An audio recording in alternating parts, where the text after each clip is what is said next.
बिस्मिल्लाहिर्रहमानिर्रहीम। अस्सलाम वालेकुम वरहमतुल्लाहि वबरकातुहू। हम इस्लामाबाद से सखर पहुँचे और उसके बाद आगे डेरा अल यार की तरफ हम रवाना हुए मुख्तलिफ़ रस्तों से होते हुए। और वहाँ पे जो सूरत हाल थी वो कुछ इस तरह की थी कि ये आप गलियों के मंज़र देख रहे हैं कि बिल्कुल पानी उसी तरह खड़ा है और बलूचिस्तान हुकूमत ये इस इंतज़ार में है कि ये अब ऑपरेट होके खुद ही ख़त्म हो जाएगा, जबकि ऐसा लगना काफ़ी, अगर ऐसा होता हुआ तो ये काफ़ी टाइम लेगा।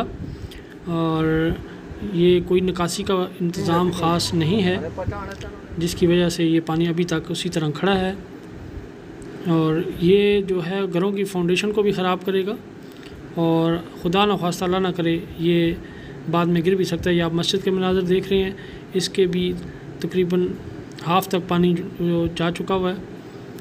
और यहाँ पर जो है वो खिदमत कमेटी इस्लामाबाद की तरफ से लोगों को खाना दिया जा रहा है और ये उसके मनाज़र आप देख रहे हैं इस वक्त। ये सारी देगें जो उन्होंने तैयार की हैं और काफ़ी बड़ी तादाद में यहाँ पे देगें तैयार करके उन्होंने यहाँ पे जो लोग हैं मौजूद थे वहाँ पे उनको उन्होंने खाना खिलाया है। और इधर मुख्तलिफ़ इलाक़ों के जी मेरे साथ इधर कुछ लोग हैं जो इसी एरिए के हैं, उनसे पूछते हैं कि ये किस दिन ये हुआ। और मुझे लगता है कि उस दिन जिस दिन आया था ये पानी तो ये लोग रात को सो रहे थे, आई थिंक सो। तो इनसे मैं बात करता हूँ कि मुझे बताइए जी, आप इधर की मुकामी हैं? जी हाँ सही, इधर के ही है हम। तो मुझे बताएं कि अभी तो खैर नुकसान का अंदाज़ा लगाना तो बहुत मुश्किल है इस सूरत में हाल में, जब तक ये पानी उतरता नहीं है। तो आप मतलब क्या क्या नुकसान हुआ आप बताएं। हमारे भाई घर भी टूट गए, सारे गिर गए, सामान भी सारा ख़त्म हो गया है, बिल्कुल कुछ भी नहीं बचा है हमारा, ठीक है ना।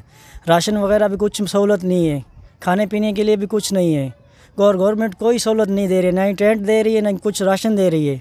तो प्राइवेट लोग तो काफ़ी यहाँ पे आके आप लोगों की खाने का तो कुछ ना कुछ कर रहे हैं, प्राइवेट लोग कर रहे हैं ना, गवर्नमेंट के तो नहीं है। नहीं, प्राइवेट लोग कोई आते हैं, बस प्राइवेट लोग जो है खाने को शाम को दे कर जाते हैं। इस सूरत हाल में मैं ये ज़रूर कहूँगा कि जी जो जिसका भाई जो वज़ीर-ए-आज़म है अभी शहबाज शरीफ साहब, वो 10-10 रुपये तो लोगों से ज़रूर मांग रहे हैं मोबाइल के ऊपर।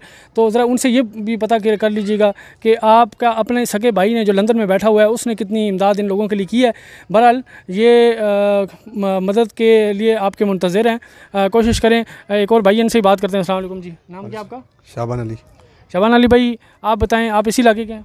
जी हाँ सर, यही से। तो क्या आप लोगों का क्या नुकसान हुआ है? सर सारे डूब गए हैं घर और टूट गए हैं, कुछ नहीं बचा है। अच्छा, इसमें मैं एक सवाल आपसे ये करूँगा, जानी नुकसान तो कितना हुआ है? कोई काफ़ी हुआ है सर। बिल्कुल जान नुकसान ज़्यादा हो गए है। अच्छा, जाने बहुत गई है सर इधर से।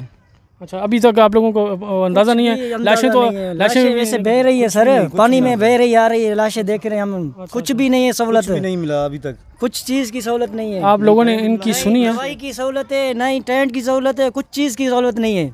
अब इसमें बताएं, फिर इसमें कसूर गिना जाता है मीडिया का कि जी मीडिया प्रोपेगेंडा करता है। अब हम लोगों की, ये डायरेक्ट लोगों की आवाज़ आपको सुना रहे हैं, इसमें हमारा कोई अल्फाज नहीं है। लेकिन मैं ये, अगर इनकी मदद हुई होती या किसी ने इनकी पुरसाने हाल कोई यहाँ पे आया होता तो इन लोगों को इस वक्त शिकायत न होती और वो आप लोगों की तारीफ़ें कर रहे होते। तो मैं मेहरबानी करें जी, इस इलाके में मैं अपने जो तमाम कौम है, तमाम पाकिस्तानी हैं, यकीन माने मेरे पास अल्फाज ख़त्म है कि मैं जो मंज़र यहाँ पे देख रहा हूँ मुझसे बोला नहीं जा रहा। तो लिहाजा मैं आप लोगों से अपील करूँगा, जिस तरह भी हो, जिस सूरत में भी हो, आप इन लोगों की ज़रूर मदद करें।